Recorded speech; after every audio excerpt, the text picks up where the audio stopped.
السلام علیکم پیارے بچوں، کیسے ہیں آپ سب؟ امید ہے خیریت سے ہوں گے۔ میرے پاس ایک کتاب ہے اور اس کتاب کا نام ہے رسم اردو، اور یہ دوسری جماعت کے لیے ہے۔ دیکھیں کتنا خوبصورت اس کا بسر ہوا ہے۔ اور ایسے کرتے ہیں، اب اس میں سے ایک کہانی پڑھتے ہیں، اور کہانی بھی بہت ہی مزے کی ہے۔ کہانی کا نام ہے بندر بانٹ۔ جی، بندر بانٹ سے آپ کے ذہن میں کیا آیا؟ بندر آیا نا؟ ٹھیک، اور بانٹ سے کوئی چیز بانٹنا، یعنی بندر کوئی چیز بانٹ رہا ہے۔ تو آئیے کہانی پڑھتے ہیں اور دیکھتے ہیں بندر کیا بانٹ رہا ہے۔ کہانی میں لکھا ہوا ہے، ایک دفعہ 2 بلیوں کو ایک روٹی مل گئی۔ وہ روٹی لے کر سوچنے لگی کہ کتے ہم سے روٹی چھین لیں گے، اس لیے ایسی جگہ جا کر بیٹھیں جہاں کوئی مداخلت نہ کرے۔ مداخلت جہاں کوئی ہمارے بات میں دخل نہ دے، اور وہ دونوں اطمینان سے روٹی تقسیم کر سکیں۔ یہ سوچ کر روٹی لے کر دونوں جنگل میں پہنچ گئیں۔ جنگل میں دونوں ایک موزوں جگہ پر بیٹھ گئیں۔ کہاں بیٹھ گئیں؟ جنگل میں بیٹھ گئیں۔ ایک بولی، شکر ہے کہ ہم کتوں سے روٹی بچا کر لے آئی ہیں۔ دوسری بولی، ہاں بہن، یہ شکر کی بات ہے۔ پہلی بولی، اب یہ روٹی ہم دونوں میں برابر تقسیم ہونی چاہیے۔ دوسری بولی، یقیناً۔ یہ دونوں بلیاں آپس میں بات چیت کر رہی ہیں۔ دوسری بولی، یقیناً۔ پہلی بولی، تو ایسا کرتے ہیں کہ میں روٹی برابر برابر تقسیم کر دیتی ہوں۔ دوسری بولی، یعنی پہلی بلی نے یہ بات کی، اب دوسری بلی نے کیا کہا؟ دوسری بولی، نہیں، مجھے تم پر اعتبار نہیں۔ پہلی بولی، اس طرح تو مجھے بھی تم پر اعتبار نہیں۔ اس کے بعد دونوں میں تیز تیز لہجے میں باتیں ہونے لگیں۔ دونوں ایک دوسرے کو برا بھلا کہنے اور طعنے دینے لگیں۔ اس دوران میں وہاں سے ایک کون آ گیا ہوگا؟ وہاں سے ایک بندر گزر رہا تھا۔ اس نے بلیوں کو اونچی آواز میں بولتے سنا تو وہاں آ گیا اور بولا، خیریت؟ کس بات پر جھگڑا ہو رہا ہے؟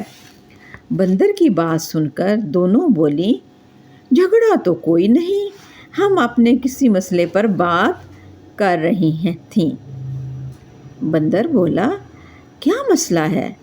مجھے بھی بتاؤ، شاید میں کوئی مدد کر سکوں۔ بندر کی بات سن کر دونوں نے ایک دوسرے کی طرف دیکھا، جیسے آنکھوں میں پوچھ رہی ہوں کہ مسئلہ بندر کو بتایا جائے یا نہ۔ پھر دونوں کی نظروں نے فیصلہ کیا کہ بندر کو بتا دیا جائے۔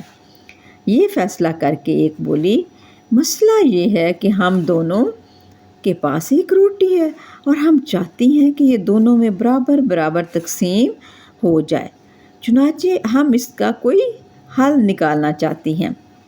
کیا تم اس معاملے میں ہماری کوئی مدد کر سکتے ہو؟ بندر بولا، ارے یہ تو کوئی مسئلہ ہی نہیں، تم میں سے کوئی ایک دوڑ کر کہیں سے ایک ترازو لے آؤ۔ ترازو وہ ہوتا ہے جس میں چیزوں کو تولا جاتا ہے۔ میں تم میں روٹی برابر برابر تقسیم کر دیتا ہوں۔ بندر کی اس تجویز پر دونوں بلیاں بہت خوش ہوئیں۔ ایک دوڑ کر کہیں سے ترازو لے آئی اور بندر کے حوالے کر دیا۔ بندر نے ترازو لے کر سیدھا کیا، دیکھا دونوں پلڑے برابر تھے، چنانچہ اس نے بلیوں سے روٹی لے کر 2 حصوں میں توڑی۔ ایک حصہ ایک پلڑے میں رکھا اور دوسرا حصہ دوسرے پلڑے میں رکھا۔ پھر ترازو اٹھا کر دیکھا تو ایک پلڑے میں روٹی زیادہ تھی اور پلڑا زمین کی طرف جھکا ہوا تھا۔ بندر نے زیادہ روٹی والے پلڑے میں سے تھوڑی سی روٹی توڑی اور اپنے منہ میں ڈال لی۔ اس کے بعد اس نے پھر ترازو اٹھایا۔ جس طرف سے اس نے روٹی کا ٹکڑا توڑا تھا وہ پلڑا ہلکا ہو گیا اور دوسری طرف کا پلڑا جھکا ہوا تھا، یعنی اس پلڑے میں روٹی زیادہ تھی۔